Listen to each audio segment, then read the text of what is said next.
Hello students, the selection classes में आप सभी का स्वागत है।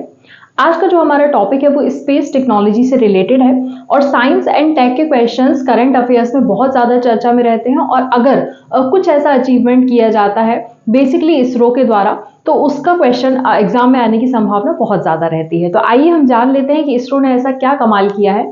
जैसे कि इसरो का नाम आप सभी जानते होंगे, इंडियन स्पेस रिसर्च ऑर्गेनाइजेशन, इसका नाम सभी को पता है, इंडियन स्पेस रिसर्च ऑर्गेनाइजेशन। तो यहां पर ये जो रिसर्च ऑर्गेनाइजेशन है इसने एक सैटेलाइट लॉन्च किया जिसका नाम है इनसैट 3DS सैटेलाइट। बेसिकली ये सैटेलाइट किस तरह का रखता है, तो ये मेट्रोलॉजिकल सैटेलाइट है, जिसका मतलब ये होता है कि जो हमारा इंडियन मेट्रोलॉजिकल डिपार्टमेंट है वो कहीं ना कहीं इसको यूज करने वाला है। अब मेट्रोलॉजिकल डिपार्टमेंट बेसिकली करता क्या काम है, तो मेट्रोलॉजिकल डिपार्टमेंट हमेशा वेदर फोरकास्टिंग के काम करता है, वेदर फोरकास्टिंग। तो इसके थ्रू क्या हो जाएगा, हमारी जो वेदर फोरकास्टिंग होती है उसकी एक्यूरेसी कहीं ना कहीं बहुत ज्यादा बढ़ जाएगी। तो क्या होता है कि बहुत बार जैसे कि फार्मर्स होते हैं ना, तो फार्मर्स को हमको बताना पड़ता है कि देखिए ओले गिरने वाले हैं या बारिश बहुत ज्यादा आने वाली है या सुनामी की संभावना बन रही है कि चक्रवात की संभावना बन रही है, उसके हिसाब से वो अपने हिसाब से चीजें सही से कर लेते हैं।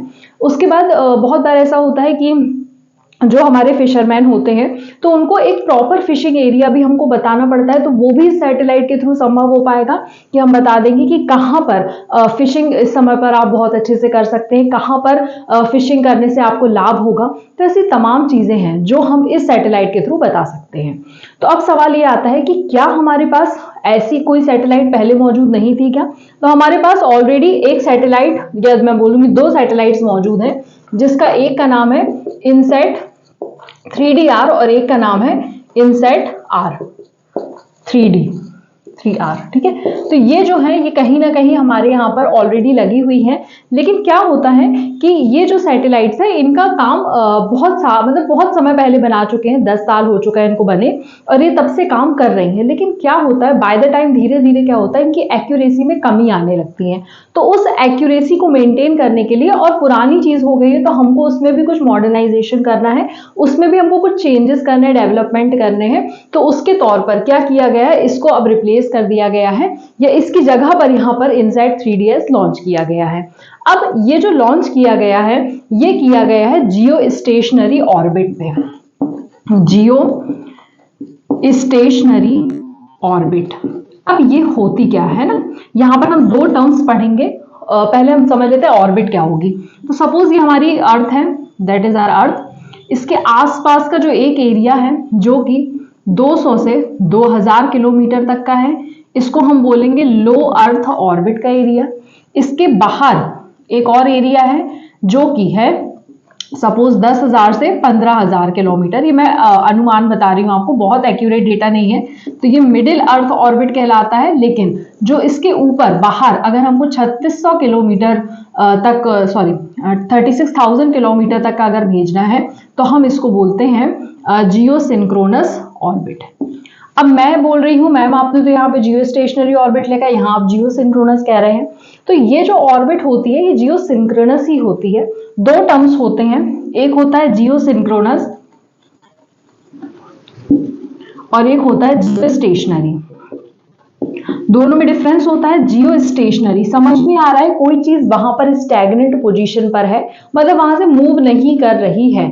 मतलब कि जो हम जैसे पृथ्वी भी घूम रही है, ये हमारा सैटेलाइट भी कहीं ना कहीं घूम रहा है, लेकिन ये कह रहे हैं कि 24 घंटे वो सैटेलाइट को हमने वहां पर स्थिर करके रख दिया है, वो ज्यादा मूव नहीं करेगा। वैसा तो नहीं कि बिल्कुल मूव ना करे, लेकिन फिर भी स्टेशनरी किसके सापेक्ष में कहा है कि बाकी सारी सैटेलाइट्स घूम रही हैं, ये ज्यादा मूव नहीं कर रही है, इसलिए 24 घंटे में आप जब भी देखोगे आपको वो एक जगह पर ही मिलेगी।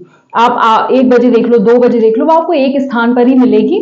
तो इसलिए हम इसको क्या बोल रहे हैं, जियो स्टेशनरी ऑर्बिट। और जो दूसरी सैटेलाइट जियो सिंक्रोनस होती है वो तो बाहर के साइड ही है, 36,000 किलोमीटर पर ही है, लेकिन वो घूम करके अपनी पोजीशन पर वापस आ जाती है ना। कि जैसे कि मैं एक टाइम पर देखूं कि मैंने आज 2 बजे देखा है तो आज 2 बजे यहाँ है, तो कल आने वाले 2 बजे में भी वो यहीं पर मिलेगी मुझे, लेकिन वो अपना चक्कर लगा चुकी रहेगी। ठीक है, ये होता है जियो सिंक्रोनस और जियो स्टेशनरी में डिफरेंस। तो अब ये जो लॉन्च किया गया है ये GSLV से किया गया है। GSLV लॉन्चिंग व्हीकल होते हैं, है ना, इसलिए देखिए मैंने आपको जियो सिंक्रोनस पढ़ा है, जियो सिंक्रोनस लॉन्च व्हीकल, इसके थ्रू इसको लॉन्च किया गया है। तो देखिए ये करता क्या है, बेसिकली जो भी लॉन्चिंग व्हीकल होते हैं ना, ये कैसा, जैसे कि ये तो मैंने आपको सिंपल सा बता दिया, लेकिन जब कोई भी इस और अर्थ के अराउंड ऑर्बिट में घूमता है तो वो इस तरह से घूमता है, इस तरह से। देखिए तो क्या होगा कि हम इसको जब लॉन्च करेंगे तो हम करते तो इसको छोटे ऑर्बिट पे ही हैं, जैसे कि हमने लो अर्थ ऑर्बिट पे ही कर रहे हैं इसको लॉन्च अगर, लेकिन धीरे धीरे इसमें जो कहना चाहिए जो जितना भी ये घूमेगा तो घूम के क्या हो जाएगा, इसमें एनर्जी और जनरेट होगी, तो ये अपने आप मिडिल अर्थ ऑर्बिट में पहुंच जाएगा, फिर धीरे धीरे घूमते घूमते अपने आप ये कहां पहुंच जाएगा, जियो सिंक्रोनस ऑर्बिट में पहुंच जाएगा। तो ये इस तरह से मूवमेंट, जैसे कि हम रस्सी भी घुमाते हैं तो हमारे पास से बिल्कुल ऐसे ऐसे होके जब घूम रहा है, तो उस कंडीशन को यहाँ पर इस कंडीशन को ही हमको अचीव करना है, जिसके लिए हमने क्या यूज किया है, यहाँ पर GSLV यूज किया है। अब GSLV का कौन सा यूज किया, F14 यूज किया। अब देखिए GSLV है तो मैं आपको बता देती हूँ, GSLV को यहाँ पे नॉटी बॉय भी बोला जाता है। अब क्यों बोला जाता है, क्योंकि बहुत बार ऐसा हुआ है कि GSLV मिशन, GSLV के थ्रू हमने जो भी लॉन्चिंग की है, जितनी भी हमने सैटेलाइट्स लॉन्च की हैं, उनमें फेलियर की कंडीशन बहुत ज्यादा देखने को मिली है, इसी कारण से इसको नॉटी बॉय कहा गया है। अब फेलियर क्यों हो जाता है, तो क्या होता है, जब भी हम एक इंजन की बात करते हैं, है ना, जैसे कि ये हमारा इस तरह से यहाँ पर हमने इंजन बनाया हुआ है ना, ये इस तरह से इसमें इक्विपमेंट्स लगे हुए हैं, तो क्या होता है यहाँ पर इसके कुछ सेक्शंस होते हैं, किस किस सेक्शन में किस तरह का फ्यूल भरा जाएगा, सॉलिड फ्यूल भी भरा जाता है, लिक्विड फ्यूल भी भरा जाता है, लेकिन GSLV जो रहता है ये अपने तरह का अनोखा होता है, इसमें हम क्रायोजेनिक फ्यूल भी भरते हैं, क्रायोजेनिक फ्यूल भी भरते हैं। अब ये क्रायोजेनिक फ्यूल होता क्या है, एक्चुअली में यहाँ पर जो होता है हाइड्रोजन, आपको तो पता है हाइड्रोजन क्या है, गैस है, लेकिन यहाँ पर जो हाइड्रोजन हम यूज करते हैं वो किसके फॉर्म में रहती है, लिक्विड के फॉर्म में। तो जब हम हाइड्रोजन को लिक्विड के फॉर्म में यूज कर रहे हैं, that is known as your cryogenic engine. इतना ज्यादा जो हाइड्रोजन है उसको ठंडा किया जाता है। अब देखिए यहां से ऑलरेडी हीट जनरेट हो रही है ना, और बीच में हमने कहीं पर इसको यूज किया है, वहां पर किस फॉर्म में है, बिल्कुल कोल्ड फॉर्म में और लिक्विड फॉर्म में है, तो वो मेंटेन करना थोड़ा दिक्कत